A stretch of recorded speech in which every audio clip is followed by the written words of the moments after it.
Your brain is literally trained to believe the things that you have been telling yourself over all these years. Your brain is trained to believe all the things that other people have told you over all these years. So if you don't negate those things, if you don't have a rebuttal for those things, your brain is just going to believe what it's told. So you have to change the narrative.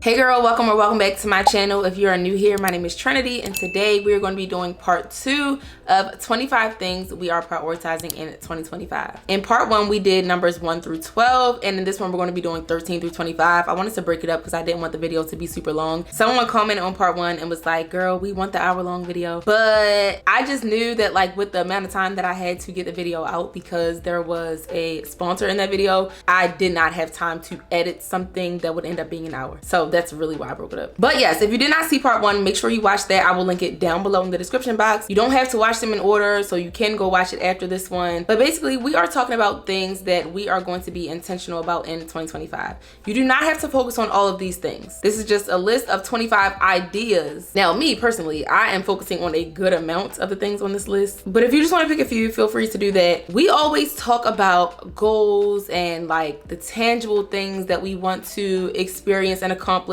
in a year or maybe even a month, but we often forget to set intentions for our year or our month or even our week. And intentions are things that aren't necessarily always tangible. A lot of them are like habits or things you want to change about your personality. They're not necessarily like set goals, but they definitely make a big difference in your daily life and just your life overall. One thing I noticed when I was setting my goals for 2025 is that I didn't have a whole lot of like tangible goals, because I am in a phase or an era of my life where I am mostly focused on creating better habits, because I noticed that my lack of healthy habits, my lack of good habits, my lack of productive habits was what was stopping me from accomplishing a lot of my big tangible goals. I noticed that there were a lot of things I needed to change within myself. I noticed that there were a lot of things I needed to change in my day-to-day activity, my day-to-day routines, so that I could become the person who could accomplish all of my big goals. So if that sounds like you, keep on watching so that you can be inspired to prioritize more intentionality in your life in 2025. So without further ado, let's get right into it. Number 13, we are prioritizing time management in 2025. This is a big one for me. If you are not new to my channel, you already know this is something that I have been talking about a lot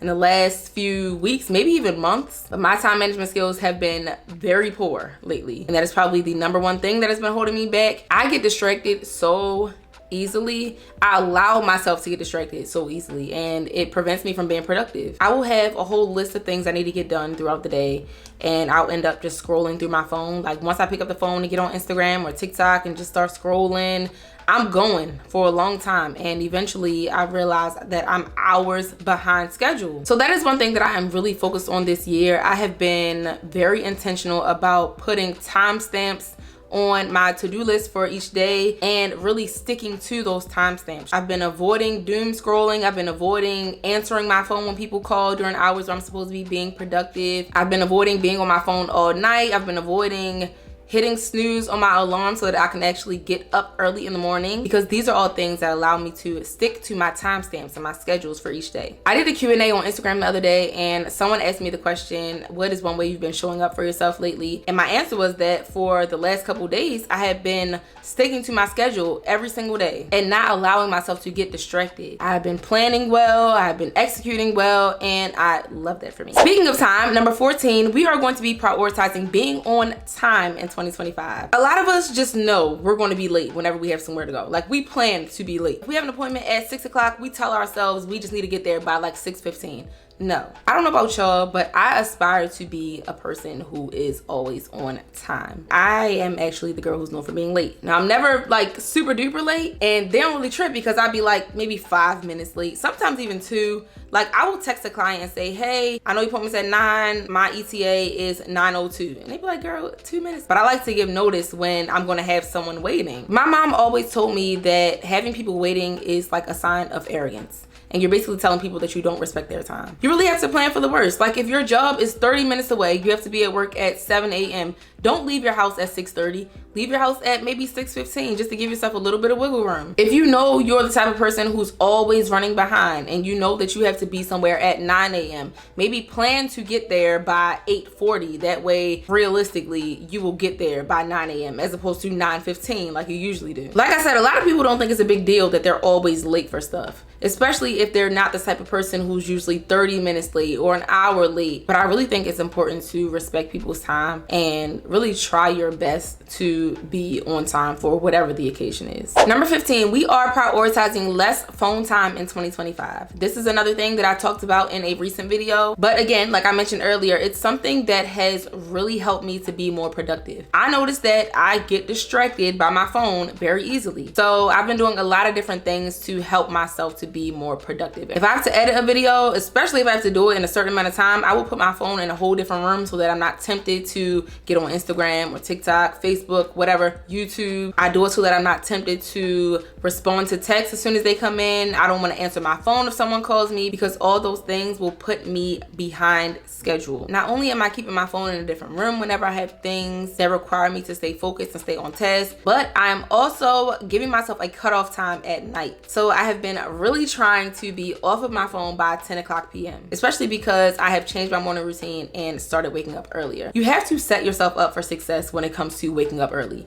You can't be up all night doing God knows what and expect to feel good waking up at 6:30 in the morning. It's just not gonna happen. I don't know if y'all know, but there's also a feature on your phone where you can limit your screen time. Like you can make it so that your phone does not even allow you to be on Instagram for more than a certain amount of hours in a day. Number 16, we are prioritizing more positive self-talk in 2025. I think this one is important to mention because a lot of people struggle with like confidence and self-esteem, and they feel like there's nothing they can do about it, but they don't even realize that they feel the way they do about themselves because they constantly speak negativity over their life. They constantly speak negative things over themselves. When I was working on my confidence a few years ago, I saw something that said that you can talk yourself into loving yourself the same way you can talk yourself into hating yourself. If you have been going years telling yourself you hate the way you look, your body's not beautiful, your hair is not beautiful, your skin complexion is not beautiful, if you've been going your whole life telling yourself that you're not good at anything, or even if you weren't the one saying it, even if it was other people who were saying these things to you, all you need to do is reverse that. Start telling yourself the opposite of all those things consistently, just as consistently as people were telling you that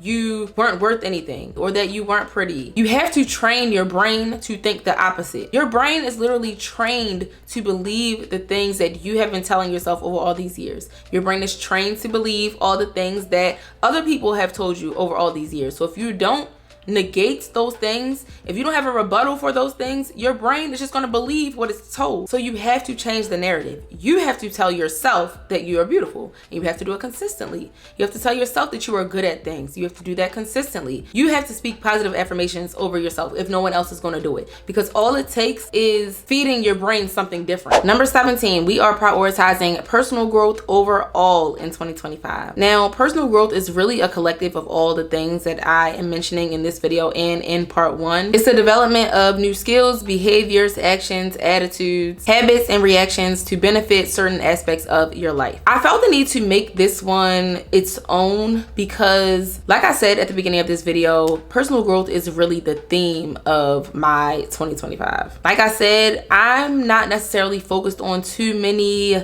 tangible goals. Yes, I do have tangible goals, but I'm really super duper focused on building better habits and just being a better me and growing in my mindset, growing in my spirituality, growing in every aspect of my life, and just being a better version of myself so that I can be that person who is most likely to accomplish all of my tangible goals. A lot of people underestimate the power of becoming the person who will accomplish those things. There are a lot of things that you've probably had on your vision board for years, things that you have just had written down for years that you have yet to accomplish because you have not worked on the small things in yourself that make it possible for you to accomplish those things. One thing I talk about a lot on my channel is the have, do, be mentality, and how a lot of people feel like they need to have certain things in order to do certain things in order to be the person they really want to be, when in reality you should be doing it the opposite way. Yes, you should know what you want. You should start with the idea of what you want, but work backwards by figuring out what the person who has those things looks like. What does that person do on a daily basis? What do their habits look like? What do their routines look like? What kind of personality do they have? What does their character look like? You have to first embody that person, become that person, do the things that that person does, and then you will have the things that that person has. A lot of people just push a lot of this stuff off to the side because they're so focused on buying the house, getting the car, getting the man, getting married, starting the family, starting the business, making a certain amount of money. And like I said, yes, it's nice to have those goals. You definitely have to start knowing what you want, but you can't just go straight for that. Like, you have to start with the building blocks, and the building blocks create the foundation for you to be able to get and keep all those things that you have on your list. Number 18, we are prioritizing self or self-care in 2025. Y'all know I'm an advocate for self-care because once I really started focusing on it and being intentional about it, my life changed for the better. My confidence changed. The way I show up for other people changed because I started doing things from a full cup rather than an empty one. I know self-care is like a big trendy thing now. Like, it's something that a lot of people talk about, but believe it or not, there are a lot of people who still feel guilty whenever they indulge in self-care. They still feel like they're being selfish whenever they indulge in self-care. And there's nothing selfish about it. Actually, let me take that back. It is selfish, but it's not always bad to be selfish. Like, you really have to give yourself love just like you give everyone else love. Give yourself attention the same way you give attention to everyone else. I know I have a lot of moms watching my channel. I have a lot of girlfriends, wives watching my channel. Some of y'all might be students, some of y'all might be business owners. Everyone here is something to someone. I'm pretty sure everyone here has someone in their life who they pour a lot of time and attention into. And it's so easy for us to neglect ourselves in the process of doing that. We always feel like we're letting people down if we tell them no. We always feel bad when we put ourselves before other people, put our needs before other people, but you really have to do it.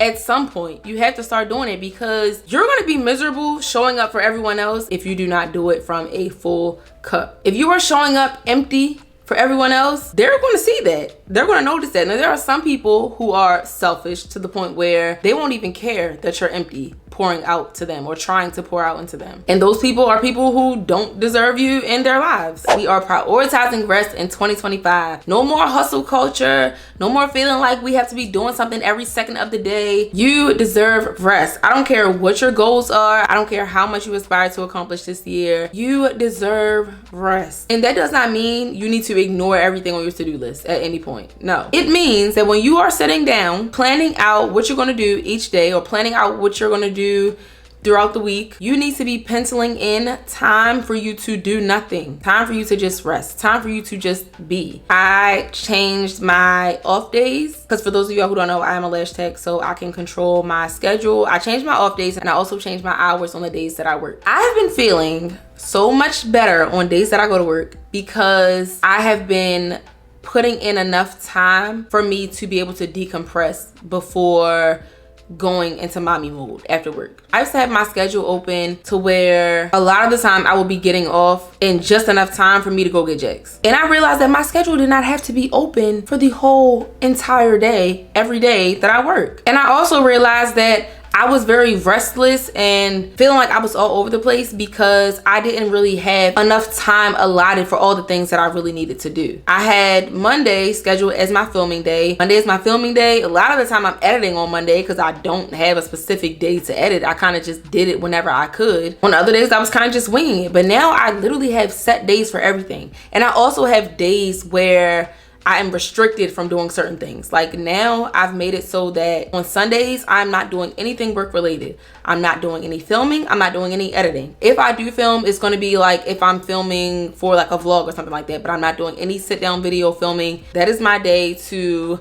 rest. And now on my days working doing lashes, I'm getting off like 2 hours before I need to go get Jax, so I can just sit and decompress. If I want to sit at the shop and talk to my friends, I can do that. If I want to just sit in my suite and do nothing, I can do that. So pencil in rest time, because you don't want to always have to choose between doing what you're supposed to do and doing nothing. Okay, next we are prioritizing mental health in 2025. We're gonna keep this one short and simple because y'all already know what I'm saying. Therapy. Everyone should be in therapy. Even if you feel like there's nothing wrong with you, if you feel like there's nothing going wrong in your life, you should still be going to therapy. You don't have to do it every single week. There are some people who go twice a week. I know some people who go 3 times a week when they really going through things. You can go once a month. You can do it once a quarter. I mean, look, whatever works for you, but I definitely recommend talking to a professional about things that are going on in your life. Therapy can be preventative or proactive. I don't know which one would be the correct word for that, but y'all get what I'm trying to say.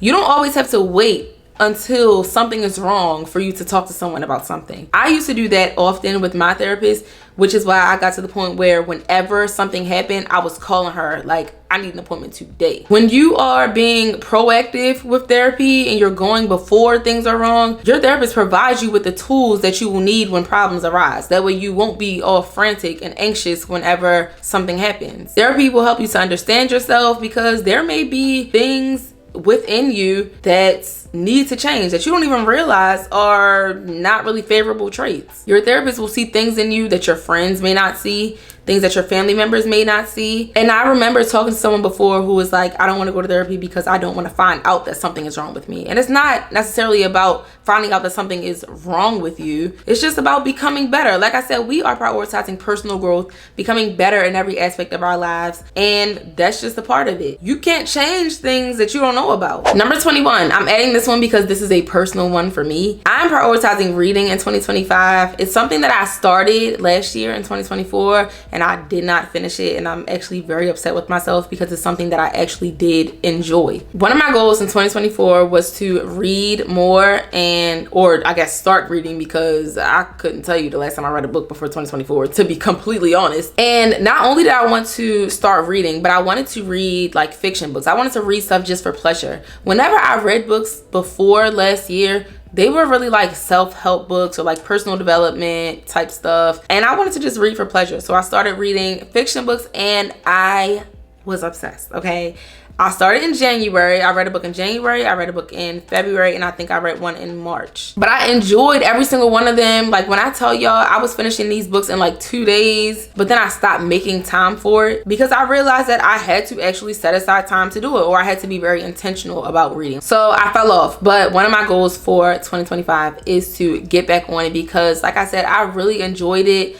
I got a lot of pleasure out of it, and it just made me feel like a kid again. Because that's the type of stuff we used to do as kids, like just read for fun, not necessarily because, oh, this is teaching me a lesson and helping me to become a better person. Not saying that there's anything wrong with that, because y'all know I'm a big advocate for stuff like that. But we gotta get back to like healing our inner child and just doing more childlike things. Not necessarily being childish, but just doing things for fun. Number 22, we are prioritizing saving in 2025. We already talked about money management in part 1, but we're going to talk about saving, because there are a lot of people who, no matter how much money they make, they still do not put money aside to save. So we are going to be doing that this year. Even if you're only putting aside a little bit of money, I don't care if you're putting aside $20 from every check, just do it. Start small if you need to, because I think a lot of people have this idea that it's not worth saving if you're only saving a little bit of money, and that is not true at all. You do not have to be putting aside $200, $300, $400, $500 whenever you're putting money in your savings account. No, it can be $20, it can be $50, it can be $10 if you're used to doing zero, but do something. And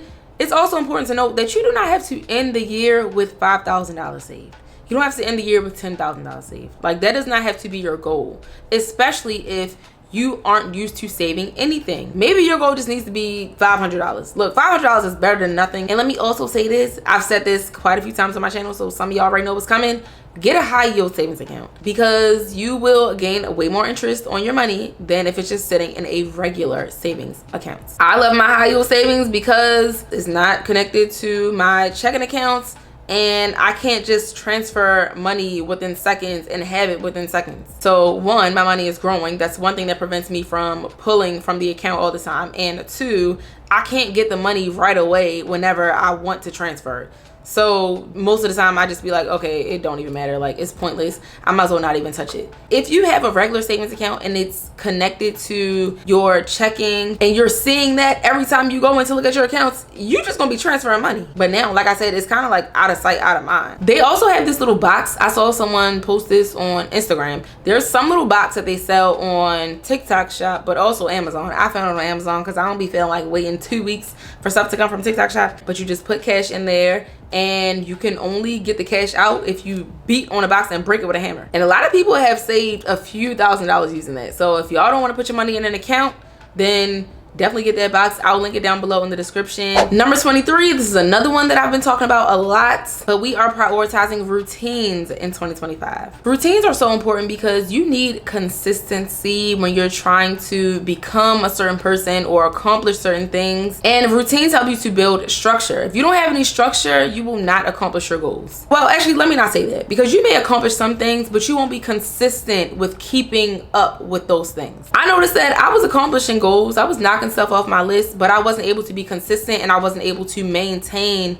a lot of different things at once because I didn't have any structure. I'm a mom, I'm an entrepreneur, I have a YouTube channel, I'm also trying to balance other social media platforms, and then I am an individual who likes to work out and has to eat 3 meals a day and a bunch of snacks in between if she wants to actually accomplish her fitness goals. Like, there are a whole lot of things that I need to worry about on a daily basis, and there's no way that I can get it all done without structure. I need my routines. I have to wake up early. I have to be going to bed at a certain time every night. I need to know what day I'm going to be cleaning up. I need to know what day I'm going to be filming, what day I'm going to be editing. I need to have a specific day for my meal prep. I have to have a specific day for grocery shopping. All this stuff has to be planned out. There has to be routines. If I do not have a set day for all these things, I'm going to wing it and nothing's going to happen. The same way children need routines and structure, we as adults need routines and structure. I don't know why it's really only talked about when we're talking about children, but it needs to be talked about pertaining to humans, period, because we need routine in order to thrive. Number 24, we are prioritizing debt in 2025. Whether it's credit card debt, student loans, you need to be throwing money at them, and not even just throwing money at them randomly, but you need to have a plan for how you are going to get all these things paid off. You might not get all the stuff paid off this year, and that is completely fine. Again, I think we need these reminders every now and then that we don't have to do it all in 1 year. It doesn't all have to get accomplished in 2025, but you need to focus on it and be intentional with it. Because if you don't ever start being intentional, it's never going to get done. Call them people, figure out how much your minimum payments are, figure out how much money you have outside of your bills and other expenses for you to be able to throw at this debt every month, and figure out how long it's going to take you depending on how much you're paying every month. And last but not least, number 25, we are focusing on reducing stress in 2025. A lot of people like to focus on managing their stress, but really we should be focusing on minimizing our stress. Write down what all your stressors are and figure out how to knock them out one by one. We don't need to be managing a whole lot of stress, because as long as you are good at just managing it, you will constantly add more stress to the list. I always felt like I didn't have enough time to do all the things that I really need to do, all the things that make me happy, in addition to all the things that I literally have to do, whether they make me happy or not. So I had to figure out how to make the time that I have work for me. That was one of my ways of eliminating stress. If one of your stressors is that you got a whole lot of laundry to do throughout the week, because maybe you got a big family, or even if it's just you and your kid or kids, or you and your husband, and you just don't want to have to worry about the laundry, pay for a laundry service. Pay for convenience. If it's stressful for you to go grocery shopping for the week or for the month, girl, use Instacart, use DoorDash, do whatever you gotta do to eliminate that stressor. If you got a man in your life who's not treating you right and he is one of your stressors, let him go. Let that be your sign. If you've been looking for a sign, there it is. Again, it's not really helpful to figure out how to manage your stress. You need to be getting rid of it. Stress is really one of the #1 killers, especially amongst women. So get that under control. As always, I hope y'all enjoyed this video. Again, if you did not see part 1, make sure you go watch that. I'll have it linked down below in the description box, along with links to anything else that I mentioned in this video. Make sure y'all like, comment, and subscribe. Thank you so much for watching, and I will see you in the next one. Bye.